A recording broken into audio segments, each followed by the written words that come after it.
ទាំងអស់គ្នាពេលយើងទៅដើរលេងនៅណាមួយអញ្ចឹងយើងដើរម្នាក់ឯងអត់មានអ្នកថតរូបឲ្យ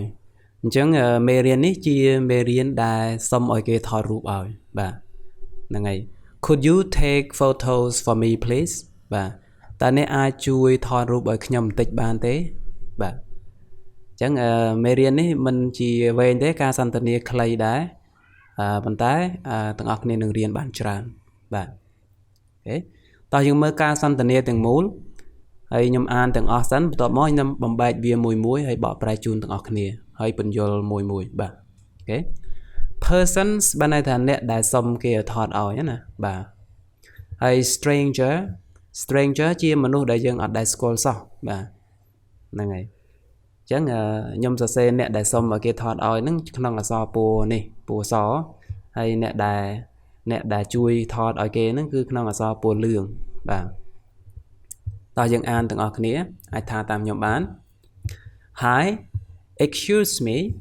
could you help me take a photo please Hi excuse me could you help me take a photo please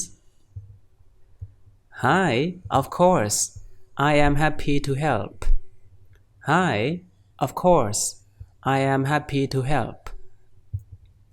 Thanks a lot Could you please take a picture of me in front of this fountain? Thanks a lot. Could you please take a picture of me in front of this fountain? Sure thing. Sure thing. Just stand right there and I'll take a couple of shots for you. Sure thing. Just stand right there and I'll take a couple of shots for you. Great. Thank you so much. No problem at all. That's perfect. Thanks. I appreciate your help. Okay. ទាំងអស់គ្នាពាក្យថា fountain នេះនៅក្នុង background video នេះទាំងអស់គ្នាឃើញហើយនេះគេហៅថា fountain បាទកន្លែងបាញ់ទឹកណាបាទ អូខេតោះបំបែកមួយអញ្ចឹងអ្នកសួរអ្នកសុំគាត់ថា Hi excuse me could you help me take a photo please បាទយើងប្រែថាសួស្តីសុំទោសឬក៏សុំអធិស្ឋានតើអ្នកអាចជួយថតរូបឲ្យខ្ញុំបន្តិចបានទេបាទ Could you help me take a photo please Hi of course I am happy to help Hi of course I am happy to help សួស្តីប្រកាសជាបានខ្ញុំរីករាយក្នុងការជួយបាទ Of course ប្រកាសជាបាន Okay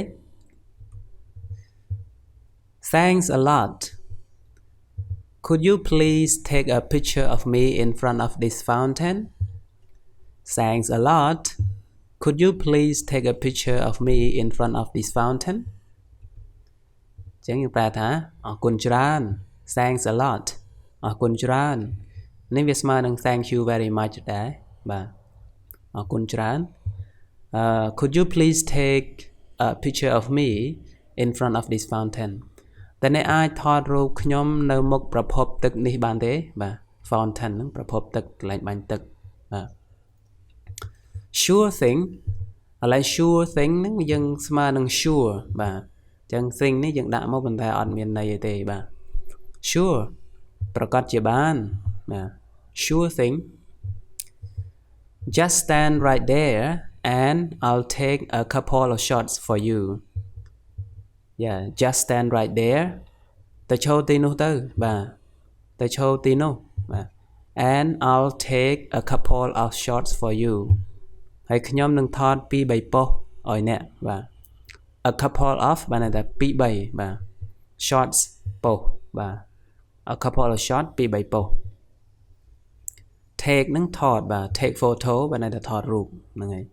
កន្លែងនេះមិនមែនប្រែថាយកទេគេប្រែថាថត Great Thank you so much Great Thank you so much ប្រែថាអស្ចារ្យអរគុណច្រើន No problem at all គ្មានបញ្ហាអ្វីទេបាទ no problem at all That's perfect Thanks I appreciate your help That's perfect ល្អឥតខ្ចោះ Thanks អរគុណ I appreciate your help ខ្ញុំសូមកោតសរសើរចំពោះជំនួយរបស់អ្នកចំពោះការជួយរបស់អ្នកបាទ appreciate កោតសរសើរដឹងគុណបាទសម្ដែងការដឹងគុណបាទអូខេបន្ទាប់មកទៀតគឺតោះយើងអានទាំងអស់គ្នាមកចប់ទៀតទាំងអស់គ្នាអាចរកដៃគូដើម្បីធ្វើការអនុវត្តក៏បានហ្នឹងហើយ Hi excuse me Could you help me take a photo please Hi excuse me Could you help me take a photo please Hi of course I am happy to help Hi of course I am happy to help Thanks a lot Could you please take a picture of me in front of this fountain Thanks a lot Could you please take a picture of me in front of this fountain? Sure thing. Just stand right there and I'll take a couple of shots for you. Sure thing. Just stand right there and I'll take a couple of shots for you. Great. Thank you so much. Great. Thank you so much. No problem at all. No problem at all.That's perfect. Thanks. I appreciate your help. That's perfect. Thanks. I appreciate your help. បាទអញ្ចឹងនេះរូបថតចាញ់មកហើយបាទនេះខ្ញុំដាក់ឧទាហរណ៍ឲ្យទាំងអស់គ្នាមើលទេហ្នឹងហើយអញ្ចឹង fountain នៅខាងក្រោយហើយគាត់អង្គុយថតអញ្ចឹងមើលទៅស្អាតសង្ហាដែរតើបាទហ្នឹងហើយអញ្ចឹងនេះជាការសុំឲ្យគេជួយថតរូបបាទទាំងអស់គ្នាទៅដើរលេងឯណាម្នាក់ឯងអត់មានអ្នកថតរូបឲ្យអាចប្រើការសន្ទនានឹងបានអូខេមិនថានិយាយអង់គ្លេសឬក៏និយាយខ្មែរទេហ្នឹងហើយ Alright thank you very much for watching អ្នកអត់ទាន់ subscribe ម្នាក់មួយផងដើម្បីបានវីដេអូថ្មីៗជាច្រើនទៀតបាទអរគុណសម្រាប់ការទស្សនាជួបគ្នានៅវីដេអូបន្ទាប់បាយបាយ